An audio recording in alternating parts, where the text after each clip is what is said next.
ইসলাম কোরআন বলছে কুনতুম খায়রা উম্মাতিন উখরিজাত লিন-নাস তা'মুরুনা বিল মা'রুফ ওয়া তানহাউনা আনিল মুনকার। ন্যায় কাজ করো, ন্যায়ের সাথ দাও, ন্যায়কে প্রতিষ্ঠিত করো, অন্যায়কে মিটিয়ে দাও। অন্যায়কে মিটাবার নাম ইসলাম, ন্যায়কে জিন্দা করার নাম ইসলাম। জোরে বলুন সুবহানাল্লাহ। আল্লাহ বা ন্যায় কোনটা, অন্যায় কোনটা আমার আল্লাহ জানিয়ে দিলেন, মাতা কুমর রাসূল ফাখুযুহু ওয়া মা নাহাকুম আনহু ফান্তাহু। আমার নবীজিরা আদেশ করেছে মেনে নেওয়াটা হলো ন্যায়, আমার নবীজিরা নিষেধ করেছে ছেড়ে দেওয়াটা হলো অন্যায়। শুনছেন?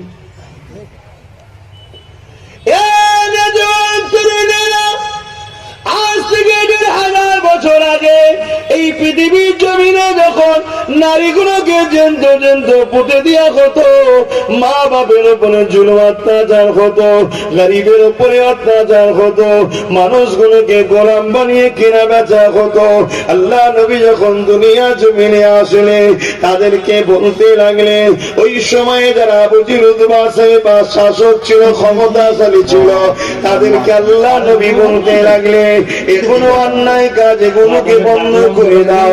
তারা আমার নবী পাকের বিরোধী করতে লেগেছিল। আল্লাহ নবীর উপরে কত জুলুম অত্যাচার করেছে। এই যুবকেরা, তরুণেরা, বাপেরা, আজকে দিনও কিছু কিছু আবু জিহল খসলত রয়েছে। তোমরা যদি তাদের পক্ষে দাঁড়িয়ে নবীর পক্ষে যারা কথা বলে তাদের বিরোধী যদি করে থাকো, মনে রাখবে কাল কিয়ামতের ময়দানে ওদের সঙ্গে আসন নাসন হবে।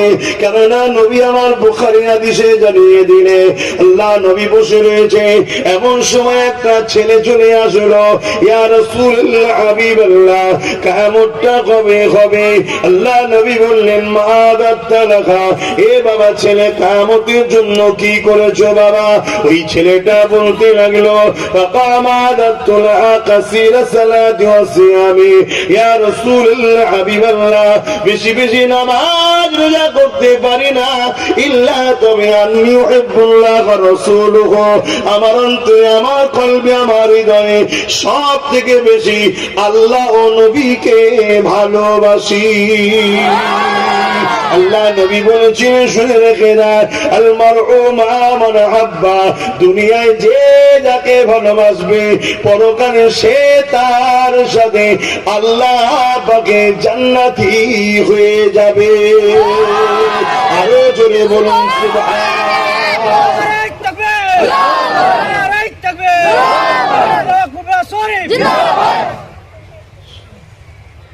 রাসূলুল্লাহর পক্ষে এই দুনিয়ায় লোক আছে না? না আছে। আবু জেহেলের পক্ষে লোক আছে না? এ তো স্বাভাবিক। ইমাম হোসাইনের পক্ষে লোক আছে না? না। এজিদের পক্ষে লোক আছে না? না। আমরা রাসূলুল্লাহর পক্ষে দাবি করব, আর অথচ উঠা বসা, চাল চলন, সহযোগিতা, হেল্প সব এজিদের সাথে। একে কি বলা হয়? মুনাফিক। হ্যাঁ, ভালোই তাহলে বুঝেছো। এরপরও যদি না শুধরাও, মনে রাখো কাফন তো করতে হবে, দাফন তো হতেই হবে, হারে হারে কবরে বুঝাবে আল্লাহ। আমাদের ডিউটি তো ধরিয়ে দেওয়া, যাসো আজকে রেজিদের হাত শক্ত করো না। আজকে রেজিদের হাত শক্ত হলে সেদিনে রেজিদের মতো সমাজ মদ পাবে, দুধ পাবে না। শুনছেন না শোনেন? কেন? সেদিন এজিদ মদের পক্ষে ছিল, তাই তো হোসাইন বলেছিল, আমি এজিদের সাথ দেবো না। হোসাইন হুজুরের সঙ্গে এজিদের লড়াই কিসের? এজিদ অন্যায়কারী ছিল, আর হোসাইন নানা মোহাম্মদ রসুলের পক্ষে ছিল। জোরে বলুন সুবহানাল্লাহ। শুধু দাবি করলে হয়নি, হাকিকাতে দেখাতে হয়। সেদিন এজিদ কি করত? নারী নিয়ে রাজ দরবারে নাচ গান ফুর্তিতে ব্যস্ত ছিল। আজকে এজিদও কি করছে দেখো না। মুসলিম এলাকা দেখে দেখে দেখে দেখে লড়াই, জুয়া, সুদ, খেলা, মেলা ভরিয়ে দিচ্ছে। করছে না? করে। উদ্দেশ্য কি? আজকের এজিদের চেলাদের উদ্দেশ্য যাতে হোসাইনি গুলো আস্তে আস্তে খারাপে ঢোকে। আজকে আমাদের ছোট ছোট ছেলে সূরা ফাতিহা পড়তে পারে না, কিন্তু 50টা গান জানে, 50টা গান জানে, গানও জানে। আজকে রেজিস্টার সহবতে পড়ে পড়ে আমাদের ছেলেগুলো খারাপ হয়েছে। কি গো অজে খারাপ লাগছে নাকি? ওর বাবু আসবনি জলসায় কি আছে তোর? জলসালে পড়েছে পেরেছানি আছি নাকি আমি? মালদার মানুষ শোনো, আমার দাদুর ভালোবাসার মানুষ জুলফিকার সিদ্দিকী বলতেন, আমার বাপ দাদুদের চালাদের মুখে শুনেছি যে তোরা মালদায় যাস বাবা, মালদার লোক আমাকে খুব ভালোবাসে। ছোট হুজুর আমার আব্বাদের বলেছে, আব্বার আমাদেরকে শুনিয়েছে যে আমরা মালদার লোক। আমার আব্বা বলেছিল যেতে ভালোবাসায়, তোদেরকে যদি ঠিক মতো পারিশ্রমিক নাও দেয় তাও মালদায় যাবি, কেন আমি জুলফিকারকে মালদার লোক ভালোবাসে, আমি জুলফিকার এদের ভালোবাসি। জোরে বলুন, আল্লাহর ওলিরা তোমাদেরকে ভালোবাসে। ওকে পরিবর্তন হও ছেলেরা, এ ধোকার দুনিয়া। 2 কেজি আলুর জন্য ইমান বিক্রি করে দিওনি, 500 তেলের জন্য নিজের দিনের অস্তিত্বকে মিটিয়ে দিওনি। কথা মাথায় ঢুকছে? আহা, আল্লাহ নবী কতটা কষ্ট করে দিনকে প্রতিষ্ঠিত করেছে।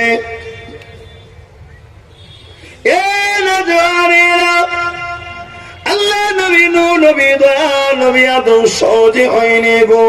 আল্লাহ নবী জীবনে এমনও দিন গেছে, আল্লাহ নবী দুনিয়া জমিনে নাই সত্যের বাণী প্রচার করার জন্য তৎকালীন শাসক আবু জিল উতবা সাইবা আমার নবী পাককে জানে পর্যন্ত মারতে চেয়েছে। আল্লাহ পাক আমার নবী পাককে জানিয়ে দিলে, আমার হাবিব আপনি হিজরত করে আসি মদিনাতে চলে যান। আল্লাহ নবী মদিনায় যাবার ইস্তাব করলেন, মন স্থির তৈরি করলেন। আল্লাহ নবী হযরত আলীকে ডাক দিলেন, ও হযরত আলী এদিকে আসেন। আল্লাহ নবীর ডাকে হযরত আলী লব্বাইক ইয়া রাসূলুল্লাহ সাড়া দিয়ে হুজুরে হুজরা মুবারকে চলে আসলেন। আল্লাহ নবী হযরত আলীকে বলতে লাগলো, ও হযরত আলী এগুনো এগুনো এগুনো এগুনো, এটা অমুকের সম্পদ, এটা অমুকের সম্পদ, এটা অমুকের জিনিস। এগুলো সকালে আপনি উঠে তার কাছে আমানত গুলো পৌঁছে দিয়ে আপনি মদিনা জমিনে পরে আসবেন। অর্থাৎ যারা আমার নবীকে মারতে চাইছে, ভালো করে বুঝবেন, যারা আমার নবীকে মারতে চাইছে, দুশ্মনী করছে, তারা নিজেদের দামি দামি সম্পদ গুলো আমার নবীর কাছেই জমা রাখত। কেন? তারা জানে মুহাম্মদ রসুল যারা বাকি যার কাছে রাখবো সব আমানত খিয়ানত ঝেড়ে নেবে। শুনছেন না? তারা নিজেদের ঘরে নিজেরা চেনে, কেন সব এক ক্যাটাগরির চোদ্দ, এক ক্যাটাগরির জালিম। তো জানে তো যে আমি যদি আবু জেহেলকে বলি আনা ওই হিরে গুলো রাখো, কি এই মোহর গুলো রাখো, এই টাকা গুলো রাখো, এই সম্পদটা রাখো, উতবা জানে আবু জেহেল চিটিংবাজ। আর আবু জেহেল ভাবছে উতবার কাছে যদি আমি রাখি, উতবাও চিটিংবাজ, ঝেড়ে দিয়ে বলবে কোথা দিলি ভাই।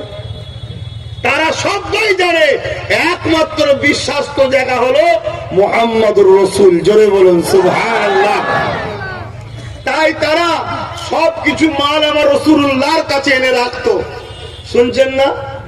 আজকের দিনে আমাদেরকে যারা লোটে, আমাদেরকে যারা মিটাতে চায়, এরাও জানে যে একমাত্র বিশ্বাস্ত হলো ইরাই। তাই আমাদের উপরে বিশ্বাস করে দায়িত্ব দেয় যে এই জায়গাটা তোকে দখল করে দিতে হবে, কত নিবি বল। কেন? জানে কথা দিলে মিস করবে না, এরা কথা রাখে তাই বিশ্বাস করে। কিন্তু তারপরেও আমরা আমাদেরকে লোকে কথা বুঝছেন না, বোঝেন না? আমাদের শুধু একটা পার্থক্য হয়ে গেছে, আমরা আল্লাহর জন্য আগাই না, শয়তানের জন্য আগাই। এটাই আমাদের পার্থক্য হয়ে গেছে। তো এই সময় আমার রাসূল বললেন, হযরত আলী এগুলো সব অমুক অমুক অমুকের মাল পৌঁছে দেবে। আল্লাহ নবীকে হযরত আলী আফসোস করে বলছে, হুজুর এরা কত বড় বদমাইশ, আপনাকে কত বিশ্বাস না করলে এত দামি দামি জিনিস রাখে, অথচ এরা আপনার জানের দুশমন হয়ে গেছে। আল্লাহ নবী বললেন, শোনো আমি মুহাম্মদ রাসূল ওদের জন্য ওরা মনে করছে ওদের ক্ষমতা থেকে পরাজিত হওয়ার কারণ মুহাম্মদ রাসূল হতে পারে। জোরে বলুন সুবহানাল্লাহ। কেন? ওরা মানুষকে ভয় দেখায়, লোটে, জুলুম করে, অত্যাচার করে, মানুষের বৃষ্টি নোলাপ চালায়। আর আমি মানুষকে সংগঠিত করছি অন্যায়কে খতম করার জন্য। জোরে বলুন সুবহানাল্লাহ। নবীর উম্মত দাবি করব আর ন্যায় সত্যর জন্য মানুষকে সংগঠিত করব না, একত্রিত করব না, তাহলে কিসের নবীর উম্মত? আমার নবীর মিশনই তো এটা ছিল যে অন্যায় মিটাও, ন্যায়কে প্রতিষ্ঠিত করো। এটা কার মিশন ছিল? আমার নবীর মিশন। খুব ভালো করে শুনে যাও যুবক, খুব ভালো করে শুনে যাও। কিয়ামতের দিন একটা যুবককে আল্লাহ উঠাবে, তার মাত্র একটা ভালো কাজ থাকবে, বাকি সব পাপ কাজ। একটা ভালো কাজ থাকবে, কি? একটা পশু পিপাসিত ছিল, তাকে পানি পান করিয়েছিল। এই একটা ভালো কাজে আল্লাহ বলবে, আমার দিয়া দয়া নিয়ে আমার সৃষ্টি যখন অসহায় বিপদে ছিল, তাকে যদি পানি পান করাতে পারিস, তুই তার উপরে দয়া দেখাতে পারিস, আজকে তুই বিপদে আছিস, আমি আল্লাহ তোর উপরে কেন দয়া দেখাবো না? যা, তোর গুনাহ সব মাফ করে জান্নাতি করলাম। জোরে বলুন সুবহানাল্লাহ। অতএব আল্লাহর সৃষ্টিকে ভালোবাসো, আল্লাহর সৃষ্টিকে ভালোবাসো। খেলে পেটটা ভরে ঠিকই, কিন্তু জানটা আরাম হয় না। এই জান আরাম দিতে গেলে, মনকে খুশি দিতে গেলে মানুষকে ভালোবাসতে হয়, মানুষকে হাসাতে হয়, মানুষকে সাথ দিতে হয়, অসহায়কে আশ্রয় দিতে হয়। যখন আশ্রয় দেবেন ও খুশি হবে, আনন্দ করবে, ওটা দেখার পরে এই জায়গাটা শান্তি পায়। জোরে বলুন সুবহানাল্লাহ। আমার অজস বিধচ্ছে, আপনাদের ঠান্ডা লাগছে, আমি জানি আপনারা ভালোবাসার প্রমাণ দিচ্ছেন না। হয় বলুন এই খোলা আকাশের নিচে, আবার আমাকেও খোলা আকাশের বাইরে বার করে দিচ্ছে। কত 2 বছর ভেতরে রেখেছিল, বাইরে বার করে, তার মানে আর এই হুজুর লাগবে না, এর পরের বারে আরো বাইরে দেবে। আমাকেই উচিত হবে সাইড হয়ে যাওয়া। আর এটা আদর করে বলছি রে বাবা, এটা আদর করে বলছি, কেন আমি জানি সব আমাদের, আমার দাদা বীরের রুহানি বাচ্চা। সব জোরে বলুন সুবহানাল্লাহ। আল্লাহর ওলিদের বাচ্চা, এগুলো রুহানি বাচ্চা। হযরতে সিরাজ আকি হুজুরের অন্তরের সন্তান। জোরে বলুন সুবহানাল্লাহ। এরা দুনিয়া সবাইকে ভুলে যেতে পারে, খানদানের রাসূলদের ঘরেরা ভুলবে না। কথা বুঝে আসছে? সেদিন চেয়েছিল ৭২কে কিনার কারবালাতে, পেরেছিল এজিদ কিনতে? তা আজও হোসাইনি প্রেমিক আছে, এদেরকে অনেকে কিনতে চায় কিন্তু পারে না। হ্যাঁ, একটা দুটো সেজে আসে, আমাদের চিনতে ভুল হয়, আদর করি, হ্যাঁ ভালো ছেলে ভালো ছেলে, দেখা যায় ইবলিস 2 দিন পরে হুশ করে বিক্রি হয়ে গেছে। একটা দুটো থাকবে রে বাবা, ওটা যদি না থাকে আমরা আবার শিক্ষা পাবো কি করে? ঠিক না? এটা আল্লাহ আমাদের ঘরে আবার শিক্ষা দেয়। আহা, সবটাই আল্লাহ পাকের পরীক্ষা দেয়, বলে দিয়ে যায়। আল্লাহ নবী জীবনে এত কষ্ট করেছে, নবী আমার এমনও দিন গেছে নামাজের জন্য সিজদায় পড়েছে, আল্লাহ পাককে সিজদা করেছে, আর জালিমরা আমার নবী পাকের পিঠেতে ৫০ দুম্বার ভুঁড়ি চাপিয়ে দিয়েছে। আল্লাহ নবী ওই দুম্বার ভুঁড়িকে চাগাতে পারছে না। আল্লাহ নবী বড় কষ্টের মধ্যে রয়েছে। এ যুবক শোনো গো, জালিমদের সাথ কখনো দিও না। জালিমরা আমার নবীর দুশমন, আল্লাহ দুশমন। সে জালিম মুসলমান সুরাতে হোক বা অন্য কোন ধর্মের সুরাতে হোক, জালিমকে কখনো প্রশ্রয় দেবে না, অত্যাচারীকে কখনো সাথ দেবে না, অত্যাচারীর পিছনে কখনো দাঁড়াবে না। কেননা আল্লাহ পাক অত্যাচারীকে দুনিয়াতেও বরবাদ করে, আখিরাতেও বরবাদ করবে। যেমন ফেরাউন ছিল অত্যাচারী, আল্লাহ তাকে দুনিয়ায় বরবাদ করেছে। যেমন ছিল আবু জেহেল অত্যাচারী, আল্লাহ তাকে দুনিয়াতে বরবাদ করেছে। তার আসল নাম ছিল আবুল হাকাম, জ্ঞানীদের পিতা, কিন্তু সে অত্যাচারী হওয়ার পর তার নাম হয়ে গেল আবু জেহেল, অর্থাৎ মূর্খদের পিতা।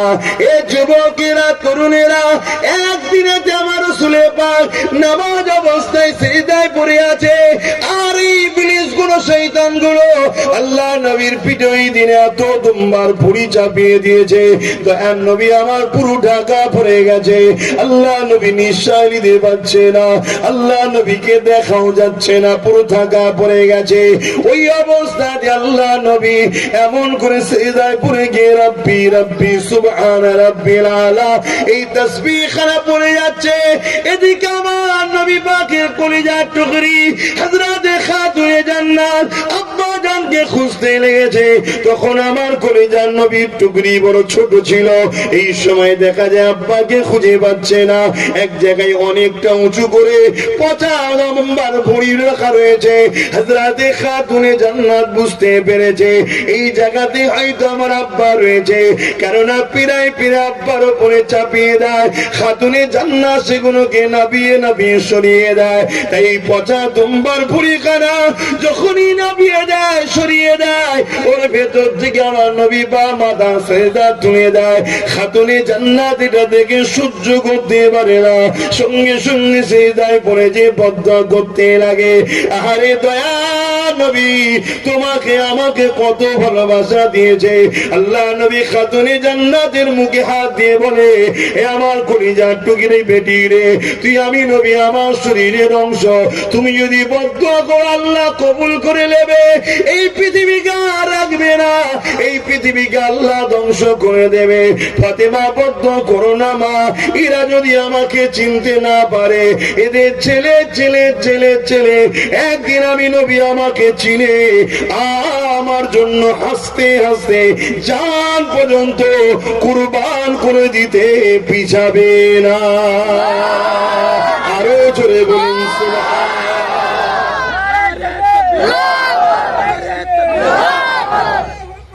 আজ আমাদের ঘরের ছেলেরা আজকের আবু জেহেলদের পাল্লায় পড়ে রাসূলুল্লাহর জন্য লড়াই করে কি আমি জানি না, তবে হ্যাঁ আছে, কিছু তো আছে। আছে নাকি গো?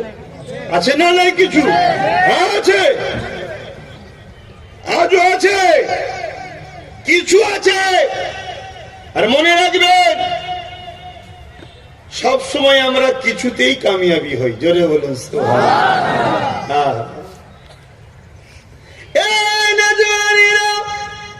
ওই যে মনে পড়ে গেছে বদরের জমিনে আল্লাহ নবী যখন সাহাবাদেরকে নিয়ে হাজির হয়ে যায় বদরের জমিনে, 313 জনকে সাথে করে নিয়ে অপরদিকে 1000 সন্ত্রাস আবু জেহেলের বাহিনী রয়েছে। আমার রাসূলুল্লাহ সাহাবারা মাত্র 313 জন। আবু জেহেল বাহিনীর হাতে রয়েছে তরোয়াল, আর আমার নবী সাহাবাদের হাতে রয়েছে খেজুরের ডাল। আবু জেহেল বাহিনীর হাতে রয়েছে ঢাল, তরোয়াল, বল্ল, যুদ্ধের লেবাস গায়ে রয়েছে। আর আমার নবী পাকের সাহাবারা ছিঁড়া পাটা জামা পড়া, কেননা তখন তেনারা গরিব ছিলেন, অভাবী ছিলেন। এ যুবকেরা, তরুণেরা, এ নবী পাকের প্রেমিকেরা, আবু জেহেল উতবা সাইবা ঘোড়ার পিঠে ছিল, উটের পিঠে ছিল, হাতির পিঠে ছিল। আর আমার নবী সাহাবারা খালি পায়ে এমন করে হাঁটতে লেগেছে। এই সময় সাহাবাদেরকে বলেছিল, তোমরা এই বিশাল 1000-এর উপর সৈন্যের মোকাবেলায় তোমরা 313 জন মাত্র। আবার তাদের হাতে তরোয়াল আছে, তাদের হাতে তীর আছে, বল্লম আছে, লোহার ড্রেস আছে। এ আমার নবীর অনুচরেরা, তোমরা কি এদের সঙ্গে কখনো লড়াই করতে পারো নাকি? তোমাদের সংখ্যাটাও কম, হাতে খাজুরের ডাল, যতই চেষ্টা করে মারো, লোহার উপরে খাজুরের ডাল মারলে ডাল থেতো হয়ে যাবে, তাদের লোহার ড্রেস কখনো ভেদ করে যাবে না। তখন সাহাবারা কি বলেছিলেন? এ দুনিয়ার মানুষ আজকে সেই কথাটা শুনে না।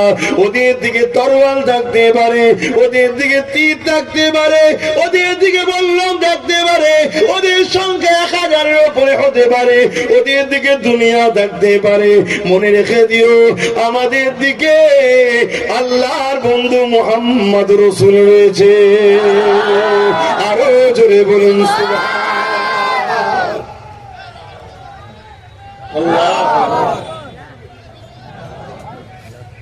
হে আমার ভালোবাসার বাপ মা, ভাই বোন, আজও তোমাদেরকে কেউ চমকাতে পারে, ওদের দিকে এই আছে, ওদের দিকে এই আছে, ওদের দিকে এই আছে, ওদের দিকে ওই আছে।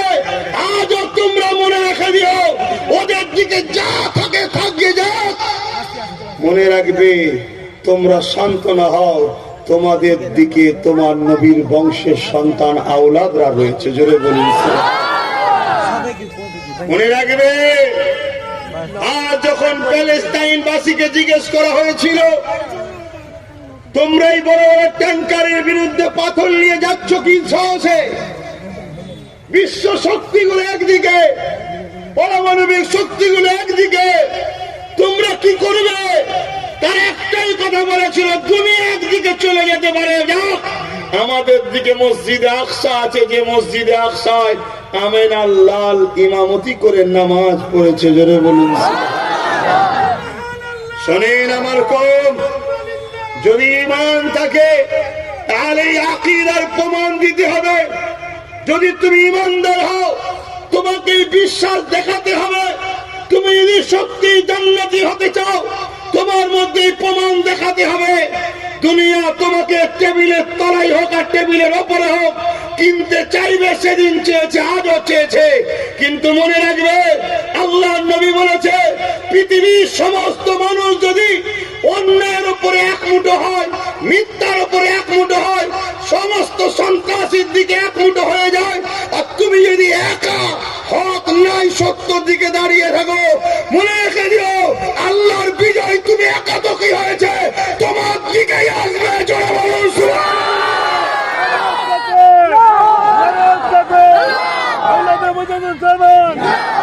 হে আমার যুবক, হে আমার ভাই, ঘাবড়াও নি।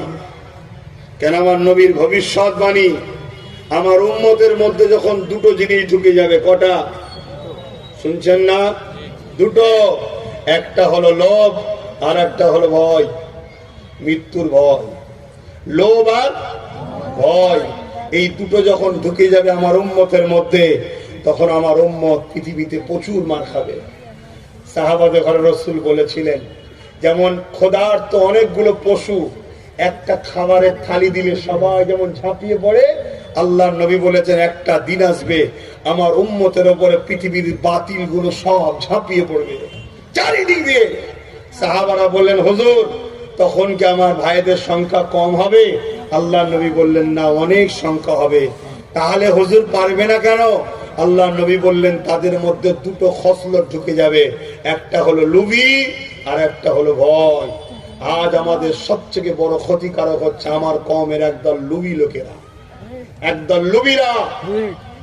এরা মাতালের জন্য লড়াই করে, নবী বংশের বাচ্চার কথা ডাক ছাড়া দেয় না। এরা জেনাকারীদের জন্য, বেঈমানের জন্য লড়াই করে। আলেমে হাক্কানীরা যখন কোনো কথা বলে গুরুত্ব দেয় না। কেন?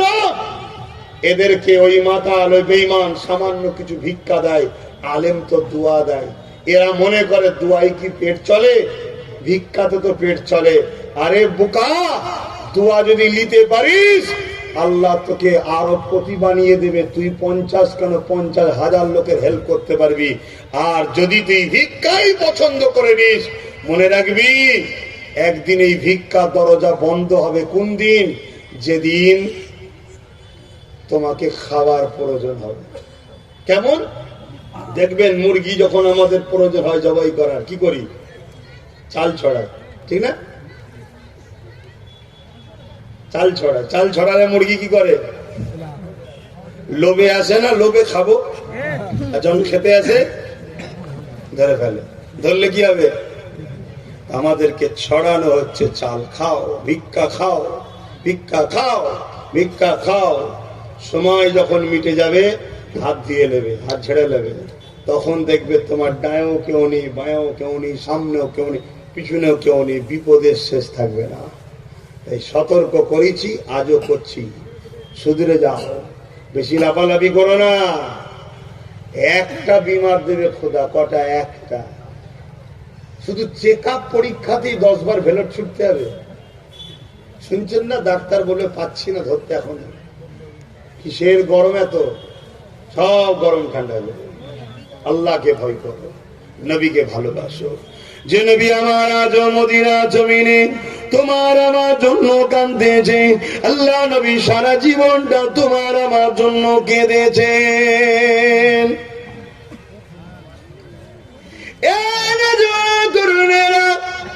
আল্লাহ নবী যখনই কাঁদেন, ওই কান্নাটা তোমার আমার জন্য কাঁদেন। আল্লাহ নবী রওজা মুবারকে এখনো কাঁদেছে। এই যুবকেরা, তরুণেরা, আল্লাহ পাক যেদিন জিবরাইল আলাইহিস সালামকে দুনিয়ায় পাঠাবে, দুনিয়া যেদিন আল্লাহ ধ্বংস করে দেবে, কিয়ামতের দিন ঘোষণা হয়ে যাবে, আল্লাহ পাক জিবরাইলকে পাঠাবে, ও হযরতে জিবরাইল দুনিয়া জমিনে যান, আমার হাবিবকে যে উঠিয়ে নিয়ে আসে। হযরতে জিবরাইল দুনিয়া জমিনে আসবে। এই দুনিয়া দুনিয়াকে তন্ন তন্ন করে খুঁজবে কোন জায়গাতে আমার নবী রয়েছেন। হযরত জিবরাইল খুঁজে পাবে না, এই জন্য জমিন দিয়ে আওয়াজ দিয়ে বলতে লাগবে, ও রব্বি আল্লাহ পাক, আপনার হাবিব কোথায় রয়েছে, আমি জিবরাইল খুঁজে পাচ্ছি না। আমার আল্লাহ পাক বলবে, জিবরাইল রে, দুনিয়া জমিনে কান লাগিয়ে লাগিয়ে শোনো, যে জায়গা থেকে দেবে কান্নার আওয়াজ আসছে, ওই জায়গাতে আমার হাবিব তিনার গুনাহগার উম্মত উম্মতীদের জন্য কাঁদতেছে। আরো জোরে বলুন সুবহান।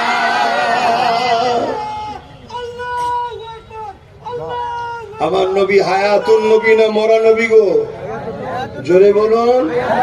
কারো যদি ধারণা থাকে যেমন নবী মরে গেছে, কলেমায় রদ্দ কপুর পরে নতুন করে মুসলমান হন, ঈমান আনুন। মুসলমান না, ঈমান আনুন। কেন আমার নবী হায়াতুন নবী, আজও সশরীরে মদিনার জমিনে আমার আপনার জন্য আল্লাহর কাছে মাগফিরাতের, নাজাতের, বাঁচাবার জন্য কেঁদে দোয়া চাইছে। জোরে বলুন সুবহানাল্লাহ। সেই উম্মত কোনদিন মাদ্রাসার জন্য ভাবেন? বলুন, মাদ্রাসার জন্য ভাবেন? মাদ্রাসা কার ঘর? নবীর ঘর, যেখানে কি তৈরি হয়? মানুষ তৈরি হয়। কি তৈরি হয়? মানুষ। কোন স্কুল কলেজে মানুষ হয় না, পেট তৈরি হয়। পেটের খাবার তৈরি হয়। স্কুল কলেজ ভার্সিটিতে পেটের খাবারের শিক্ষা দেওয়া হয়, সার্টিফিকেট দেওয়া হয়। যার যত বড় সার্টিফিকেট তার তত বড় খাবার লাইন হয়। কথা বুঝে আসছে না? নাই ইনকাম কিভাবে করবে সেই শিক্ষাটা দেওয়া হয়। আর মাদ্রাসায় চরিত্রবান তৈরি হয়, মায়ের মর্যাদা শেখানো হয়, বাপের মর্যাদা শেখানো হয়, এতিমকে ভালোবাসা শেখানো হয়, বড়দের সম্মান দেওয়া শেখানো হয়, ছোটদের স্নেহ করা শেখানো হয়। সবচেয়ে বড় কথা, দেশকে প্রেম করার শিক্ষা দেওয়া হয়। জোরে বলুন সুবহানাল্লাহ। ওই মাদ্রাসার জন্য ভাবেন আপনারা? বলুন। আমার নবীর উম্মত তো দাবি করি, আমি লক্ষ লক্ষ উম্মত দেখিয়ে দেব যারা মাদ্রাসার জন্য তো ভাবে না কোনোদিনই, কিন্তু যারা মাদ্রাসাকে মিটাতে চায় তাদের জন্য ভাবে, তাদের জন্য কাঁদে, তাদের জন্য লড়ে, তাদের জন্য নিজের কওমের ঘর ভাঙে, তাদের জন্য নিজের কওমকে কেস দেয়, তাদের জন্য নিজের কওমের বিষয়ে প্রশাসনকে যে ভুল ভুল ফুসফুস করে শুনিয়ে দিয়ে আসে। এরকম হাজারো মুসলমানদের মধ্যে গাদ্দার আমি দেখিয়ে দেবো। এই কথা বুঝছেন না? বোঝেন না? আমার অজ করছে নাকি? অজ করছি তো নাকি? হায় হায় হায়। যে রসুল যারা কিয়ামতের বিচারই শুরু হবে না, আদম থেকে ঈসা নবী সবাই নফসি নফসি করবে। শোনো, আল্লাহ মুখ দিয়েছে, অনেক কিছু বলা যেতে পারে, ছাড় দিয়েছে, হিসাব তো কিয়ামতের দিন হবে। আমার আলোচনা শোনো, অনেক মুনাফিকের কষ্ট হতে পারে, লাইভ হচ্ছে, অনেক দুনিয়া দেখছে, কষ্ট হতে পারে। মনে রেখে দিও, বিচার তো আল্লাহ করবে। ঠিক না বেঠিক? আয় প্রকাশ্য হোক আর গোপনে হোক, তুমি দিলে কি বলছো তার খবর কে জানে? জোরে বলুন, কে জানে? আজ আমার রসুলের পাকের দিন প্রতিষ্ঠান মাদ্রাসা কেলে নানা রকম ষড়যন্ত্র চলছে না চলেনি? কারা করছে? আজকের আবু জেহেল গুলো করছে, আজকের উদ্বা গুলো করছে, আজকের সাইবা গুলো করছে। যারা আমার মাতৃভূমিকে লুটতে চায় তারা করছে, যারা গরিবদের ঘরে শেষ করতে চায় তারা লুটছে, যারা বিধবাদের ঘরে সমাজের বুকে নিলামে তুলতে চায় তারা মাদ্রাসার বিরোধী করছে। কেন? মাদ্রাসা থাকলে সমাজে বিধবার মর্যাদা থাকবে, মাদ্রাসা থাকলে সমাজে এতিমের ইজ্জত হবে, সাহারা হবে। কেন? মাদ্রাসায় শিখিয়েছে এতিমের মাথায় হাত বুলালে রাসূল বলছে আমার মাথায় হাত বুলানোর স্বভাব হয়। জোরে বলুন সুবহানাল্লাহ। এতিমদের ঘরে নিজের ফায়দার জন্য সমাজ বিরোধী বানাতে চায়, তারা মাদ্রাসার বিরোধী করে। শুনছেন না? শোনেন। কিন্তু দুঃখ, তারা কোটি হোক, তারা তিন পৃথিবী জুড়ে হোক, পৃথিবী তিন ভাগ হয়ে যাক, কোনো অসুবিধা আমাদের নাই। দুঃখ এটাই লাগে, আমাদের ঘরে থাকে, আমাদের মসজিদে যায়, আমাদের সঙ্গে বসে, আমাদের কাছে আসে, মুসাফা করে, তাকবীর দেয়, অথচ ভেতরে ভেতরে সামান্য পয়সার জন্য তাদের কাছে বিক্রি হয়ে আছে। আমার ঘরের গাদ্দার আছে না? আমার কমকে বলবো, এদেরকে চিনুন। যদি না চেনেন, আপনার হাড়ির খবর এরা দুশ্মনকে বলে দেবে। আপনার রণকৌশলীরা দুশ্মনকে বলে দেবে। আর দুশ্মন যদি অল্প হয় আর আপনার বাড়ির চতুর্দিকের চৌহদ্দির যদি প্ল্যানটা জেনে যায়, অল্পই আপনাকে শেষ করে দেবে। আর দুশ্মন যদি পৃথিবী জুড়েও হয়, আপনার পুকুরে কতটা পানি আছে না জানলে সে আন্দাজে ঝাঁপ দেবে না। শুনছেন না শোনেন না? এত বড় সাহস এদের হয় কি করে? এদের পিছনে সব মাথায় বড় বড় বড় বড় একটা করে সব গাদ্দার উলামা, গাদ্দার পীর সাহেব, গাদ্দার পীরজাদা, গাদ্দার মুসলমানদের সব বসিয়ে রেখেছে, বড় বড় টাকা দিয়ে বসিয়ে রেখেছে। আর তারা বসে বসে পলিসি দেয় আমাদেরকে মারার, আর তারা মোটা অঙ্কের টাকা নেয়। আমার কথা বুঝছেন আপনারা? যদি বোঝেন তো পরিবর্তন হবে, পরিবর্তন হবে। আর না, খুব কঠিন দিন আসবে, খুব কঠিন দিন আসবে। দুনিয়ায় খুব মুসিবতের মধ্যে ভুগতে হবে, আর আখেরাতে কল্যাণ পাওয়া যাবে না। যে নবী আমার সারাটা জীবন তোমার আমার জন্য কেঁদেছেন, ভাই দোয়া করে দেবো না একটু বলবো? আমার এমনি কষ্ট হচ্ছে, যা ঠান্ডা পড়ছে, সব নাক গলা ফলা সব ধরে বসে আছে, তারপরও বয়ে যাচ্ছি। কিন্তু তোমাদের যদি ঠান্ডা লাগে, কষ্ট হয়, কারণ তোমরা তো আল্লাহ কারে সোনার চামচে খেয়ে বড় হওয়া ছেলে, ওরা আদরের সন্তান, সব ঠান্ডায় ভিজে যাবে, কি বল, কষ্ট হয়ে গেলে অসুবিধা আছে? হ্যাঁ, আমাদের কথা বাদ দাও, আমাদের জানেন আর ময়া বয়া কিছু আছে নাকি? আমাদের আমাদের কি দাম আছে? কে পীর ফকির মানুষ, মলি সাহেব মানুষ, আমাদের আর সমাজে কি ভ্যালু আছে? তোমাদের অনেক ভ্যালু আছে, তোমাদেরকে সমাজ অনেক খোঁজে, কি খোঁজে না? অনেক খোঁজে, বিরাট গুরুত্ব তোমাদের সমাজে এখন। কিন্তু মনে রাখবে, জাহান্নামে নিয়ে যাওয়ার জন্য খোঁজে, জান্নাতের জন্য কেউ খোঁজে না। তোমার রসুল থেকে সরাবার জন্য খোঁজে, তোমার আল্লাহ থেকে সরাবার জন্য খোঁজে। কেন খোঁজে? আল্লাহ রসুল থেকে যতদিন তোমাকে সরাতে না পারবে, ততদিন যতবারই বদর হোক, তোমরাই কামিয়াবি হবে। জোরে বলুন সুবহানাল্লাহ। আর যেদিন তোমরা আল্লাহ রসুলকে এখান থেকে সরিয়ে দেবে, দিল থেকে, সেদিন নিজেদের মধ্যেই তোমরা শেষ হয়ে যাবে, নিজেরাই খেয়ে খেয়ে করে শেষ হয়ে যাবে। কি হচ্ছে না, হয় না? অথচ আল্লাহ রসুল বলেছে, যে একজন মুসলমান আর একজন ইমানদার মুসলমান, একজন ইমানদার মুসলমানকে যদি ঘৃণা করে, ঘৃণা, জান্নাত যাওয়া তো দূরের কথা, জান্নাতের খুশবু পর্যন্ত পাবে না। আর আমরা মুসলমান, ইমানদার, আমরা বাপকে ঘৃণা করি, মাকে ঘৃণা করি, কি গো, করে না? করে না? কেন হচ্ছে এটা? আমাদের ভেতর থেকে নবীকে বার করে দিয়েছে। এই বার করেছে কি আমি? বলেন আমি বার করেছি? কিন্তু এখন তো আপনাদের কাছে আমি বড় দুশ্মন হয়ে দাঁড়িয়েছি। আব্বাস সিদ্দিকী সব জায়গায় সমস্যা, না? সব জায়গায় ফেতনার মূলটা হলো আব্বাস সিদ্দিকী। কি একটাই নাম, আব্বাস সিদ্দিকী। ভালোবাসার মানুষের কাছে আব্বাস সিদ্দিকী, দুশ্মনের কাছে আব্বাস সিদ্দিকী। যাক, কেউ খবে খবে আব্বাস সিদ্দিকী আমার গ্রামে এসেছে, আমি তাকে হাত ধুইয়ে দিচ্ছি, খানা খাওয়াচ্ছি দেখে, আর কেউ খবে খবে দেখছে আব্বাস সিদ্দিকী আমাকে তাড়া করতেছি, ছুটছে। যেই যাই হোক, দেখছে সবাই আব্বাস সিদ্দিকীকে। কথা বুঝছেন না, বোঝেন না? মানে আপনারা কোন নজরে দেখেন গো? ভালোবাসার নজরেই দেখেন? ঠিক বলছেন? তাহলে একটুখানি সালাম দিয়ে একবার দেখি নবীকে, কত মোহাব্বতে সালাম দিতে পারেন। ইয়া নবী